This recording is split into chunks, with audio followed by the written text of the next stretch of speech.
I recall is that most of the permanent items in the dog park, the fencing, the irrigation, all of that, the path, the walking trail, all that, it would be included.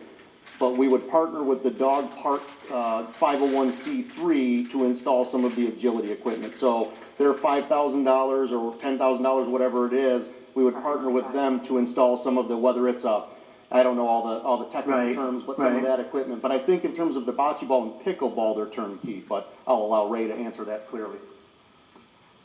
Councilman Ray Parker with Tendency Engineers. To answer your question, none of the agility equipment was included in the bid.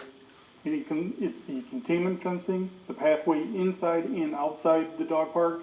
So there's a walking path around the inside. The perimeter's an asphalt walking path? And the inside is different material. Okay. We did provide nothing, there was like shade structures, there's really nothing included for that. There were some picnic tables, garbage cans, and some lighting.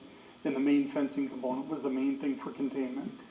A fenced-in area with a walking path for now, and then future improvements. Okay.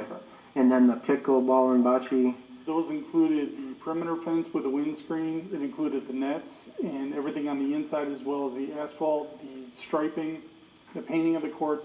But as far as the rackets and balls, none of that was really included. But these are going to be fenced in? Correct. Right. I have another question, but it's probably not to this gentleman. Does anyone else have? Well, not for this gentleman, I don't. So, Mr. Baum, I have a question for you. The mayor mentioned $462,000. That was CDGB money going towards that? Those are CDBG, yes. Yes, your money. This money has to be used for Fletcher Park? Through the chair, no, it just has to be used for eligible activities. Okay, So but there's the several eligible activities. TCDC money is earmarked for Fletcher Park only. Am I understanding Through the that? chair, I don't have anything to do with TCDC. I know, but I was just asking the mayor also. That's the way it's been described, yes. Okay. All right, well, I'm not done, Mr. Baum. So the question I'm asking is that there is another park that I know of that we have in the city that could use that $462,000, the JC Park. Remember we had talked about once before about the handicap. It was one of the best handicap parks around when they first built it. They have nothing over there. They have the place gate, they have the the track going around, but there's nothing for handicap anymore. Through the chair, that JC Park is not located in a CDBG eligible neighborhood. That was my next But question. we possibly could do ADA improvements, because ADA gets special exception, but you couldn't just put in a playscape there with CDBG money. That's not for ADA, because it would not be in a CDBG eligible park or neighborhood. That saying though, if there was something ADA, I believe there would be a special exception that could be made through HUD, because it would be for ADA compliance. Okay, that was my next question about if it was allowed there. And also then to the mayor, the neighbor next to where you said the dog park would be up on the area raised where the school used to be, Fletcher School used to be. Has the neighbors right next door to that been notified or asked questions, or have they come and said, what are you guys doing, or? I believe, and if I'm not mistaken, the only thing they wanted to do is sell us some additional land. Is that the same neighbor? Yeah. So they have a parcel that they would like to sell to the city of Taylor. But in terms of anything else, they haven't raised any concerns or any objections. But they know about it. They know about. It's been in, well, we've had it in multiple Taylor Todays. We've had it in multiple publications. So I know that they're aware of the proposed construction going on at Fletcher Park. And to your question about TCDC, when we went to TCDC and requested the distribution, there was a portion of it that was, if you recall, we used some of it to purchase the fire truck. And there was a portion that would go to be earmarked for the improvements at Fletcher Park. That doesn't mean that you couldn't use it for something else, but what I'm saying is when we go back and request additional distributions in the future, they're going to ask, where did that money go and how come we didn't use it for what we requested? Well, I think it would be a good idea if we had it, not saying like Mr. Woolley said, to have it in the future would be great to have all of this stuff going on. But my opinion is when you go over there, you are parking at the Mount Hope parking lot. Why don't we have a parking lot? Why can't this money be put for the parking lot first before you do the bocce ball and all that stuff, all those other items? Worry about the parking area there. So we have our own parking lot, so those people coming out can be walking Fletcher Park. because we can apply for the DNR grant to later fund or reimburse the construction of the bioswale and bocce ball as long as we have recreational programs. So we can't do that if we don't have the recreational programs there. So that has to be there first before you can. So that's why we decided to try to take all of this at one time, and we tried to relieve the general fund as much as we possibly could through this strategy. And I recognize that about $500,000 of a $1.2 million project would be funded by general fund, but we would get a massive improvement to the area to what we believe are highly requested items in the pickleball and dog park. Councilwoman Nguyen? Regarding the DNR grant, do you know approximately how much, or have we historically gotten money from that? I think you said 330,000 last time?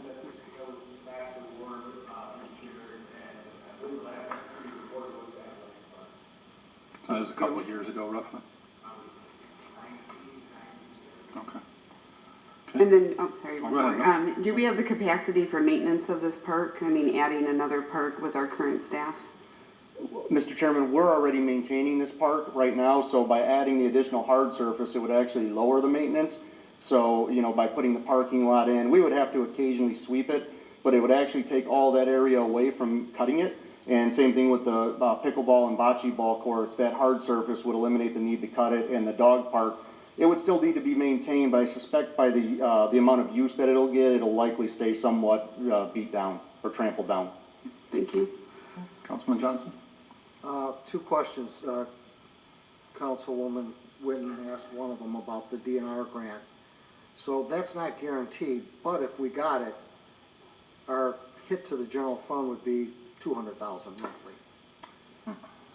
Mr. Chairman, it would just depend on how we write the application, but we would try to soften the blow we would try to include the entire cost for the parking lot and bioswale.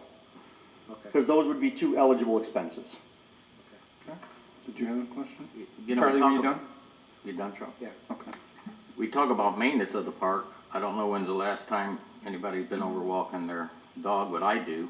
And we have a hard enough time now getting people to pick up the doggy poo. So what's gonna happen over there? Who's gonna go over and make sure these people pick up when they're supposed to be doing that? I mean, I've been over to the park. I know we've had problems over there with people picking up the dog stuff, because I've had people complain about stepping in it. And I go over there and I've almost stepped in it. And it amazes me how many people don't pick up after their dogs. And again, we're taking on another park, but we're trying to make it sound like it's gonna be a simple maintenance. It's gonna be no different than the other parks. Not everything's always perfect on maintenance. And whether or not we have the manpower to maintain that, I don't know. There's only the Parks and Recreation people know that. Mr. Chairman, if I could, and answer that. Yes, unfortunately, Councilman Ramik, we don't live in a perfect world, and we can put all the sanitary stations that we desire in, and it doesn't mean that people are going to use them. However, I think our bigger challenge is probably related to goose feces than it is dog feces. That's a bigger challenge. But my answer would be the cleanup would be somewhat easy because it's in an isolated area. We would have somebody on assignment. Every morning, we have somebody that goes around the entire city parks program, and we dump all the garbage cans. We empty them all. All the little leagues, we hit them all. We would likely put that person on some kind of regular routine to check the park, and then, of course, we would have to maintain it, cut it, weed whip it, all of that stuff regularly. In the perfect world, we would know too if we were gonna get that grant, wouldn't we? Well, Mr. Chairman, we're not at this point, obviously, we're just talking about the scenario that we could be looking at in the future. I'm not here standing in front of you saying that we're gonna get the grant, but I'm also saying that we've tried to bring forward a proposal that is the least effective to the general fund. We have other funding units that are paying for better than half of this program or project. Councilwoman Croft? I just wanted to mention that part of membership to that dog park would be for you to sign an agreement that you would clean up after your dog and a couple other things before you got, and pay your fee. So I would hope, and of course that's no guarantee, again, that people will do that, but I would think in that particular area you may see a better result of people cleaning up. And just if I could piggyback on that, we've had several of the working group members, the volunteers that have been part of the dog park committee that have volunteered to be there regularly helping to keep it clean. I mean, any successful park is going to have people helping each other. And I mean, I know that when I'm in Heritage Park walking or even Fletcher Park, if I see somebody that didn't clean up after their dog, I will grab a bag and pick it up. And I see that regularly. I mean, I don't think that's the key to ignore it and not do it, but I think we have to try to pick up after other people when you see it happening.